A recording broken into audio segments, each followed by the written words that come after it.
जितने बच्चे 2026 में क्या है, जितने बच्चे 2026 में हिंदी का पेपर देने वाले हैं वो सारे बच्चे इस क्लास को शुरुआत से लेके अंत तक देखेंगे, क्योंकि मेरे प्यारे बच्चों आज की इस क्लास में हम हिंदी के सबसे मोस्ट इम्पोर्टेंट पेपर के बारे में डिस्कस करने वाले हैं। और ये मैं कह सकता हूं, अगर आप इस क्लास को पूरा शुरुआत से लेके अंत तक देख लिया तो आप इसी पेपर को पढ़कर ही आप देखना टॉपर जरूर बनेंगे। क्या बनेंगे? टॉपर बनेंगे, क्योंकि बहुत सारे क्वेश्चन हिंदी में से इसी पेपर में से आने वाले हैं। तो आपको इस क्लास को शुरुआत से लेके अंत तक जरूर देखना है। एक भी सेकंड की, एक भी मिनट की आप वीडियो को स्किप नहीं करेंगे, ठीक है? क्योंकि बहुत सारे क्वेश्चन इसमें हमने मोस्ट इंपॉर्टेंट लिए हैं। और ये भी मैं बताऊंगा कि आप में आपके पेपर में, हिंदी पेपर में कौन कौन से क्वेश्चन कैसे कैसे बनते हैं, कितने कितने नंबर बनते हैं, आपका निबंध कितने नंबर का आएगा, पत्रलेखन कितने नंबर का आएगा, गद्यांश पद्यांश, सारी चीजें हम यहाँ पर डिस्कस करेंगे। और कौन कौन से मोस्ट इंपॉर्टेंट है और कैसे आपके पेपर में पूछा जाएगा, ठीक है? तो पूरी क्लास को आप शुरुआत से लेकर अंत तक देखिएगा। और अगर आप क्लास में नए हैं और चैनल पर नए हैं तो आप क्या करें, अभी तक चैनल को आपने सब्सक्राइब नहीं किया, सब्सक्राइब करके बेल आइकन को ऑन कर ले, जिससे कि आपको हर क्लास सबसे पहले आप तक पहुंचे, ठीक है? अब आपको क्या होगा, आपके पेपर में इसी तरीके से आपको एक पेपर दिया जाएगा। इस तरीके से पेपर होगा और उसमें क्या होगा, अनुक्रमांक होगा और यहाँ पर क्या होगा, नाम होगा। अनुक्रमांक अपने एडमिट कार्ड से भर के लिख लेंगे और यहाँ पर नाम भी अपना भर लेंगे, ठीक है? उसके बाद देखो ये यहाँ पर कोड दिया गया है, इसका कोड जो क्या है 8 से 1 HM कोड है। क्या बेटा? 8 से 1 HM कोड का ये कोड होता है। अब आपके पूरे यूपी में 7 कोड बनते हैं, ये पहला कोड है आपका HM है, बहुत मोस्ट इंपोर्टेंट कोड है। उसके बाद आपका समय जो होगा पेपर का 3 घंटे 15 मिनट होता है। 15 मिनट आपको पेपर को पढ़ने के लिए होगा और 3 घंटे आपको पेपर को हल करने का होगा, ठीक है? आप अगर अच्छे से तैयारी करोगे तो आप 2 घंटे में पेपर सॉल्व कर सकते हो। बस क्लास को आप पूरा देखना, मैं ये चीजें बताऊंगा कि आपको कैसे चीजें तैयारी करना है। और इसको आपको जो पूर्णांक होगा वो क्या होगा, 70 नंबर का आपका इसका पूर्णांक होगा, 70 नंबर आपको मिल जाएंगे। अब देखो यहाँ पर समान निर्देश दिए गए, समान निर्देश को पढ़ लेते हैं कि क्या समान निर्देश होते हैं, इसको आप जरूर देखेंगे। वहां पर सबसे पहला निर्देश क्या है, प्रारंभ के 15 मिनट पर छात्रियों को प्रश्न पत्र पढ़ने के लिए निर्धारित है। आपको 15 मिनट आप पेपर को पढ़ सकते हैं अच्छे से। उसके बाद सेकेंड निर्देश क्या है, प्रश्न पत्र 2 खंडों आ तथा बा में विभाजित होता है। आपका पेपर जो होगा वो आ में और बा में, आ जो होगा वो आपका OMR में होगा और बा जो होगा आपको लिखने को होगा, रिटर्न होगा, ठीक है? अब देखो यहाँ पर क्या है, तीसरा निर्देश है, प्रश्न पत्र के खंड आ में बहुविकल्पी प्रश्न होंगे। आपको बहुविकल्पी प्रश्न होंगे जिसमें सही विकल्प का चयन आपको किसमें करना, OMR सीट पर नीले या काले वॉल प्रिवाइंड पेन से सही विकल्प पर गोला का पूर्ण रूप लगाना है। उसका देखो अगला क्या है, 4 निर्देश क्या है, खंड आ में बहुविकल्पी प्रश्न हेतु प्रश्न पत्र के लिए आपकी प्रत्येक प्रश्न के लिए आपको कितना नंबर मिलेगा, 1 नंबर आपको निर्धारित है। यानी कि 20 आपके OMR होंगे तो आपके 20 नंबर हो जाएगा 1 नंबर के हिसाब से सबका। उसके बाद क्या होगा, 5वां निर्देश है, प्रत्येक प्रश्न के सम्मुख उसके निर्धारित अंक दिए जाएंगे, सबके अलग अलग अंक होंगे, आपको देखना पड़ेगा। उसके बाद 6 पॉइंट है, खंड बा के सभी प्रश्नों के उत्तर एक साथ ही दें, ठीक है? एक ही साथ आपको सभी प्रश्नों के उत्तर देना जब बा वाला करेंगे। उसके बाद 7 निर्देश क्या है, प्रथम प्रश्न से आरंभ कीजिए। आपको प्रथम प्रश्न से आरंभ करना है तथा अंतिम तक करते जाइए। आपको एक भी क्वेश्चन को नहीं छोड़ना, प्रश्न को नहीं छोड़ना है। जो प्रश्न ना आता हो उस पर समय नष्ट ना करें। आपको जो प्रश्न नहीं आ रहा उस पर आपको समय बिल्कुल नष्ट नहीं करना, उसको आप छोड़ के आगे बढ़ जाएंगे, समय बचेगा तब आप कर सकते हैं। अब यहाँ से आपका पेपर शुरुआत होता है, ठीक है? ये आपका पेपर यहाँ से पूरा शुरुआत होगा। क्या दिया गया है, खंड आ, और खंड आ क्या होगा, बहुविकल्पी प्रश्न होंगे। ये आपके खंड आ में बहुविकल्पी प्रश्न आपको दिया जाएगा, ठीक है? ये आपका टोटल 20 नंबर का होगा। कितने नंबर का होगा, 20 नंबर का होगा, ये 20 मार्क्स का होगा।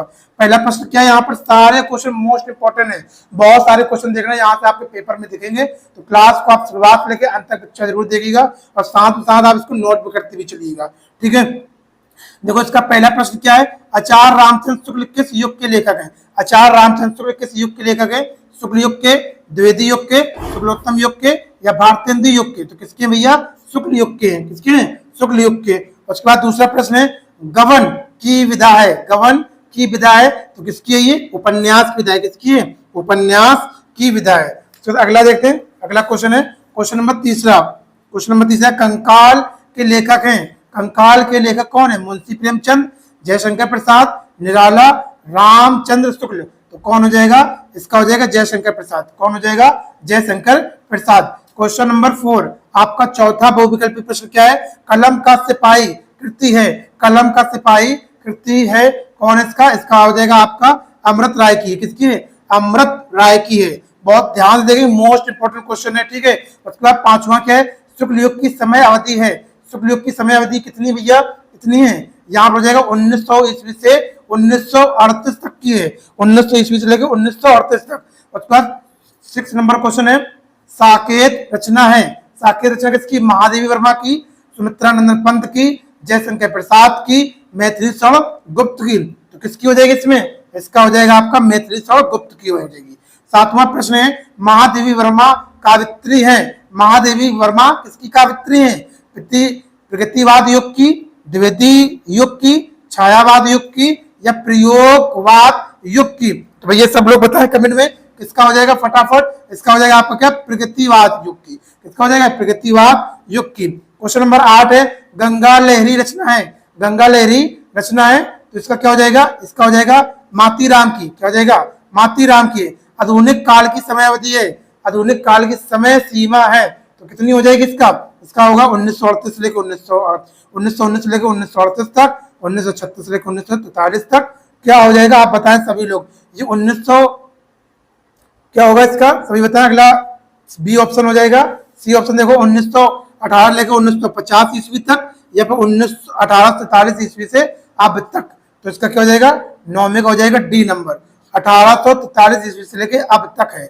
उसका 10 नंबर प्रश्न है, महादेवी वर्मा की रचना नहीं है। महादेवी वर्मा की रचना नहीं है, जो रचना नहीं होगी वो बताना है आपके। नहीं, इसमें से 3 आपकी महादेवी वर्मा की रचना होगी और एक जो होगी वो नहीं है। तो कौन सी इसमें? इसमें क्या होगा?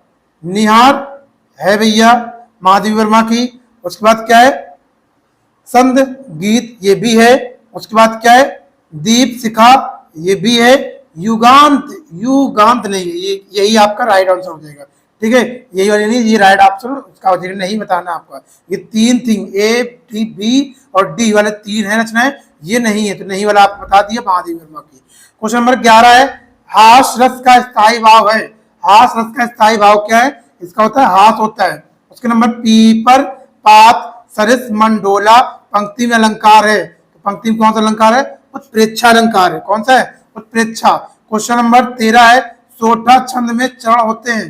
सोठा छंद में कितने चरण होते हैं? होते हैं 4 होते हैं। उपदेश शब्द में उपयुक्त उपसर्ग है, तो कौन सा इसमें है? उपसर्ग है। इसमें हो जाएगा आपका उप हो जाएगा। क्या है? उप इसमें है, उसमें उपसर्ग है। क्वेश्चन नंबर 15 है, प्रत्यय के भेद हैं। प्रत्यय के भेद हैं, तो कौन से भेद हैं इसके? इसके होते हैं 4 होते हैं। कितने होते हैं? 4 भेद होते हैं। अब देखते हैं आगे क्वेश्चन नंबर 16। क्वेश्चन नंबर 16 क्या दिया गया? 16 है, हानि लाभ में समास है। हानि लाभ में समास है, तो कौन सा समास होगा इसमें? इसमें होगा द्वंद्व समास होगा, द्वंद्व समास। उसके बाद 17 नंबर है, मछली का पर्यायवाची है। मछली का पर्यायवाची है, तो कौन है इसमें मछली का पर्यायवाची? इसमें हो जाएगा रसना। क्या हो जाएगा? रसना मछली का पर्यायवाची है। रसना नहीं होगा, सॉरी, इसमें क्या हो जाएगा? इसमें हो जाएगा मीन। क्या हो जाएगा? मीन। इसमें इसका पर्यायवाची जो मछली का पर्यायवाची कौन? मीन है, मीन है, ठीक है, मीन, मीन है इसमें। उसके बाद अगला है क्वेश्चन नंबर 18, जब हम दिल्ली जा रहे थे तो कोमल रो रहा था। तो कोमल रो रहा था, तो इसमें कौन सा वाक्य है? इसमें कौन होगा? मिश्रित वाक्य। क्या ये मिश्रित वाक्य से मिलकर बना है। क्वेश्चन नंबर 19 है, वाच प्रयोग के कितने भेद होते हैं? तो कितने भेद होते हैं? इसमें होते हैं 3 भेद होते हैं। कितने होते हैं? 3 भेद। क्वेश्चन नंबर 20 है, लास्ट क्वेश्चन है, जिन शब्दों का प्रयोग संज्ञा के स्थान पर किया जाता है उन्हें क्या कहते हैं? सर्वनाम कहते हैं। सभी बच्चे जानते होंगे, सर्वनाम कहते हैं, ठीक है। ये आपका पूरा 20 नंबर का हो गया कंप्लीट। अब आएगा खंड बा, वो भी क्या होगा? वर्णात्मक प्रश्न का। क्या होगा? वर्णात्मक। और ये आपका टोटल 50 नंबर का पूछ रहे। कितने नंबर का? 50 नंबर का, ठीक है। 50 नंबर की पूछा जाएगा। सबसे पहले क्या होगा? यहाँ पर आपको गद्यांश दिए जाएंगे, 2 गद्यांश दिए जाएंगे। 2 गद्यांश कितने कितने नंबर के? 6 नंबर के होंगे। कितने नंबर के? 6 नंबर। 2 में से आपको एक गद्यांश करना पड़ेगा। पहला गद्यांश यहाँ पर ये है, पहला गद्यांश ये, इसके नीचे ये गद्यांश दिया गया, इसके नीचे क्या लिखा है? प्रश्न लिखिए। क्या है? पहला प्रश्न है, उपयुक्त गद्यांश का संदर्भ लिखिए। आपको संदर्भ लिखना है इसका, ठीक है। संदर्भ लिख देंगे तो आपको यहाँ पर 2 नंबर मिल जाएगा। उसके बाद गद्यांश के रेखांश के भाव का स्पष्ट कीजिए, ये भी 2 नंबर। जो रेखा वाला भाग दिख रहा है इसको आपको लिखना है। 2 नंबर। लेखक के अनुसार हमारा अस्तित्व किस कारण से आज भी कायम है, तो ये भी 2 नंबर का। तो 2 तो 4 6, 6 नंबर का ऐसे ये हो जाएगा। ठीक है, ऐसे आपको करना है गद्यांश में। अथवा लगाए, अथवा से आप चाहे ये वाला भी कर सकते हैं, चाहे वो वाला कर दें, चाहे ये वाला कर दें। ठीक है, ये वाला कर दें। इसमें भी क्या है, उपयुक्त गद्यांश का संदर्भ लिखना है, ये भी 2 नंबर का। रेखांकित अंश की व्याख्या करना, जो रेखा वाला भाग है उसकी व्याख्या करें, 2 नंबर का। व्यक्ति एक दूसरे की ओर क्या देख कर आकर्षित होते हैं, तो ये भी करना है आपको। ठीक है, तो ये 2 में से कोई भी एक कर सकते हो, अथवा लगा यहाँ पर। चाहे आप पहले वाला भी कर सकते थे, चाहे आप ये वाला कर दें, चाहे आप ये वाला कर दें, और चाहे आप क्या करते हैं, ये वाला कर दें। 2 में से कोई भी एक कर सकते हो, आपको 6 नंबर पूरे मिल जाएंगे। अब देखो सेकेंड क्वेश्चन क्या है, दूसरा प्रश्न, दिए गए पदांश पर आधारित 3 प्रश्नों का उत्तर करना है। 2 2 2 बराबर कितने होंगे, 6 नंबर आपका यहाँ से होगा। इसमें भी 2 आपको दिए जाएंगे, 2 पदांश दिए जाएंगे, एक ही पदांश दिया गया पूरा। ठीक है, अथवा लगेगा, आगे और दिया जाएगा। इसके नीचे 3 क्वेश्चन हो गए। उपयुक्त पदांश का संदर्भ लिखना है आपको, 2 नंबर का। उसके बाद रेखांकित अंश की व्याख्या करना, जो रेखा वाला भाग है इसकी आपको व्याख्या करना है, ये भी 2 नंबर का। ये हम ट्रिक्स बता देंगे आपको नेक्स्ट पेपर में, नेक्स्ट वीडियो बनाएंगे इसको, ट्रिक्स कैसे करना, कैसे आप आसानी से कर सकते हैं, और कौन कौन से वो पदांश हैं जो आपके पेपर में आते हैं। आप कमेंट करेंगे इसी वीडियो में, तो हम जरूर इसकी वीडियो बना के आपको प्रोवाइड करा देंगे। ठीक है, तीसरा प्रश्न क्या, मधुकर शब्द का क्या अर्थ है, तो ये भी 2 नंबर का आएगा। 2 2 2 4 2 6। ठीक है, ये ऐसे 6 नंबर का पूछा जाएगा। अगला देखते हैं, अथवा लगा, अथवा में से आप ये भी कर सकते हैं, चाहे आप ये वाला कर दें। ठीक है, यहाँ पर अथवा लगा था, चाहे आप ये वाला कर दें, इसमें भी कर देंगे, तो ये भी 2 2 नंबर के हैं पूरे, ये भी 6 नंबर का हो जाएगा। अब देखते हैं अगला है, प्रश्न संख्या क्या है, 3 है। निम्नलिखित संस्कृत गद्यांश का संदर्भ हिंदी अनुवाद कीजिए। तो 2 + 3 बराबर कितना हो गया, 5। तो आपको क्या होगा, यहाँ पर 2 नंबर जो मिलेगा आपको किसका, यहाँ पर संदर्भ लिखना है किसका। अगर आप संदर्भ लिख देंगे तो 2 नंबर, और इसका अगर इसका हिंदी अनुवाद लिख देंगे तो आपको 3 नंबर। 2 3 5 नंबर ऐसे आपको दिया जाएगा। गद्यांश, संस्कृत गद्यांश भी 2 दिए जाएंगे, चाहे आप ये वाला कर दें, चाहे आप ये वाला कर दें, 2 में से कोई भी एक करना है। ठीक है, और क्या करना है याद रखेंगे, इसका संदर्भ करना है। संदर्भ, प्रस्तुत संस्कृत खंड काव्य से गद्यांश पाठ से लिया गया, ऐसा संदर्भ आपको लिखना है पूरा। आप कमेंट करेंगे तो आप इसका पूरा सोल्यूशन भी आपको प्रोवाइड करा देंगे। ठीक है, जितना ज्यादा आप लोगों तक शेयर करेंगे उतना मैं आपके लिए इसका जल्दी सोल्यूशन बना के प्रोवाइड करा दूंगा। इन 2 में से आप कोई भी कर सकते हैं। इसके नीचे देखो, उसके बाद आगे क्वेश्चन नंबर कितना आगे, प्रश्न संख्या आपका 4 आगे। निम्नलिखित संस्कृत पदांश का संदर्भ सहित हिंदी में अनुवाद करना, ये भी 2 + 3 बराबर 5। तो इसमें भी आपको क्या करना, संदर्भ करना 2 नंबर का, और हिंदी अनुवाद करना आपको कितना, 3 नंबर का। ये भी सेम है बिल्कुल, इसमें भी 2 दी जाएंगे, का और खा। 2 में से आप कोई भी एक कर सकते हो। अथवा लगा देखो, यहाँ पर अथवा लगा, का चाहे का वाला कर दो, चाहे आप खा वाला कर दो, 2 में से कोई भी एक आप कर सकते हैं। उसका देखो अगला है, प्रश्न संख्या आपका 5 है।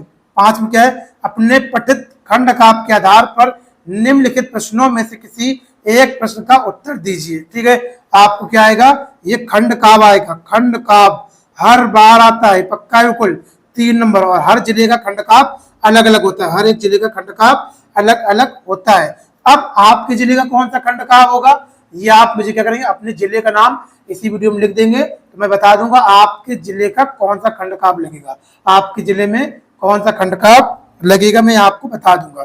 ठीक है, इतने खंड काव्य दिए गए, कितने, मुक्तिदूत, ज्योति जवाहर, मेवाड़ मुकुट, अग्रपूजा, जय सुभाष, मातृभूमि, कर्ण, कर्मवीर, तुमुल। ठीक है, ये सारे क्या, इतने खंड काव्य हैं। अब इसमें से आपको क्या करना है, एक करना होता है, जो जिसके जिले का लगेगा वो आपको करना पड़ेगा। जैसे मान लो जो है कानपुर जिले का क्या है, कानपुर देहात का, ये लगता है क्या, जो भी बच्चे हैं ये लगता है क्या, ज्योति जवाहर लगता है। अब इसमें क्या, 2 प्रश्न पूछेंगे, पहला और दूसरा।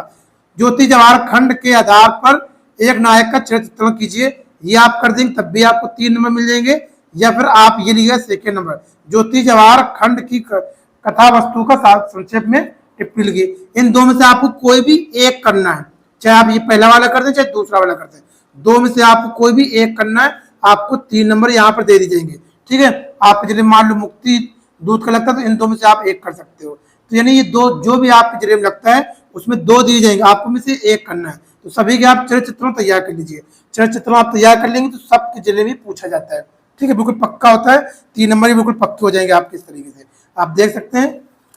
उसका देखते हैं अगला प्रश्न क्या है, प्रश्न संख्या 6 नंबर क्या है, 6 का है। निम्नलिखित लेखकों में से एक लेखक का जीवन परिचय दीजिए तथा उनकी एक रचना का नाम उल्लेख कीजना है। तो 3 बराबर 2 प्लस 2 बराबर कितना 5 हो गए। 3 नंबर आपको जीवन परिचय लिखने को मिलेगा और 2 नंबर की रचना लिखने का मिल जाएगा। ठीक है, इसमें क्या पहला है आचार्य रामचंद्र शुक्ल, जयशंकर प्रसाद, डॉक्टर राजेंद्र प्रसाद, ये तीनों आपकी मोस्ट इंपॉर्टेंट। ठीक है, IMP तीनों आप तैयार कर लेना। अब इसमें से पेपर में से आपको एक ही करना पड़ता है। ठीक है, ये तीनों आप तैयार कर लेंगे, बी से बिल्कुल पक्का ही आना 100% है। तो देखो खा नंबर क्या, निम्नलिखित कवियों में से एक किसी एक का कवि का जीवन परिचय लिखना है और उनकी रचनाओं भी लिखना है। तो 3 + 2 = 5, सेम ऐसे ही होता है। सूरदास का, सुब्रा कुमारी चौहान का, बिहारी दास का। तो आप इसको तैयार कर लें और बिहारी तैयार कर लें। अब इन तीन में से आपको दो एक ही करना होता है। कितना करना है? एक। आप कोई भी एक कर देंगे आपको 5 नंबर मिल जाएगा। अगला देखो क्या है, प्रश्न संख्या 7 है। 7 में क्या है, अपनी पाठ्य पुस्तक के खंड कटस्थ किसी दिया हुआ कोई एक श्लोक करना जो इस प्रश्न पत्र में ना हो। आपको एक श्लोक करना 2 नंबर का, 4 लाइन का आप श्लोक कर देंगे तो आपका हो जाएगा, 2 नंबर मिल जाएंगे। प्रश्न संख्या 8 है, निम्नलिखित प्रश्नों में से किसी 2 प्रश्नों का संस्कृत में अनुवाद करना है। ठीक है, ये आपको 4 प्रश्न संस्कृत दिए जाएंगे, पहला, दूसरा, तीसरा, चौथा। 4 संस्कृत के प्रश्न दिए गए, इसमें से आपको 4 में से कोई 2 ही करना है। कितने करना है? 2 ही करना। आप अगर 2 प्रश्न कर देते हैं तो आपको इसका 2 नंबर मिल जाएगा। ठीक है, 2 नंबर आपको मिल जाएगा। अब देखते हैं प्रश्न संख्या क्या 9 है, निम्नलिखित में से किसी एक विषय पर निबंध करना है। 7 नंबर का होता है और पक्का यही है जो मैं बता रहा हूँ, यही आपके निबंध आएंगे, इसको आप जरूर तैयार करके जाना। पहला है आतंकवाद, कार निवारण, उसका है वृक्षारोपण, ये भी दोनों तैयार कर लेंगे। उसका देखो अगला क्या है, अगला है मेरा प्रिय कवि, मेरा प्रिय कवि, ये भी तैयार कर लेंगे। और नारी शक्तिकरण, ये चारों आप तैयार कर लेंगे। और इन 4 में से आपको एक करना है, चारों में से एक करना है और सबको कितना मिल जाएगा? 7 नंबर मिल जाएगा। ठीक है, 7 नंबर आपका पक्का हो जाएगा। ठीक है, ये आप जरूर तैयार करके जाएंगे। अगला प्रश्न क्या 10 नंबर है, यहाँ पर प्रार्थना पत्र पूछा जाएगा। अवकाश हेतु अपने प्रधानाचार्य का प्रार्थना पत्र करना, वेरी IMP है, वेरी IMP। ठीक है, 4 नंबर पर अथवा करके लिखा है, आप इनमें से एक कर सकते हो, चाहिए वाला कर दो, चाहिए वाला। शहर की सफाई हेतु अपने शहर के मुख्य नगर अधिकारी को पत्र लिखना है। आप शहर में गंदगी है, उस गंदगी को दूर करने के लिए आपको किसको करना है? यहाँ पर नगर अधिकारी को, मुख्य नगर अधिकारी को एक पत्र आपको लिखना है कि आपके नगर की सफाई वो अच्छी तरीके से करवाए। ठीक है, ये आपका पूरा पेपर हो गया। अब इसका अगर आप क्या करते हैं, इसका PDF चाहते हैं तो आप क्या करना, इसी पेपर का अगर PDF चाहते हैं तो आप मुझे इस नंबर पर 7897151197 पर क्या करेंगे, आप मुझे 5 रुपीज़ का इसमें पेटीएम कर देंगे, 5 रुपए का आप क्या कर देंगे, पेटीएम कर देंगे। तो आपको ये आपको पेपर बिल्कुल फ्री प्रोवाइड आप तक व्हाट्सएप के द्वारा करा दिया जाएगा। ठीक है, तो आप वीडियो अच्छी लगी तो वीडियो लाइक करें, लाइक करके कम से कम एक बच्चे अपने 2 से 3 मित्रों के साथ जरूर शेयर करें, 2 से 3 मित्रों के साथ जरूर शेयर करें। उसके बाद अब आपको किस पेपर की जरूरत है आप ये भी इसी वीडियो में कमेंट बताएं। मिलते हैं आपको नेक्स्ट वीडियो में, ख्याल रखिएगा, बाय बाय, टेक केयर।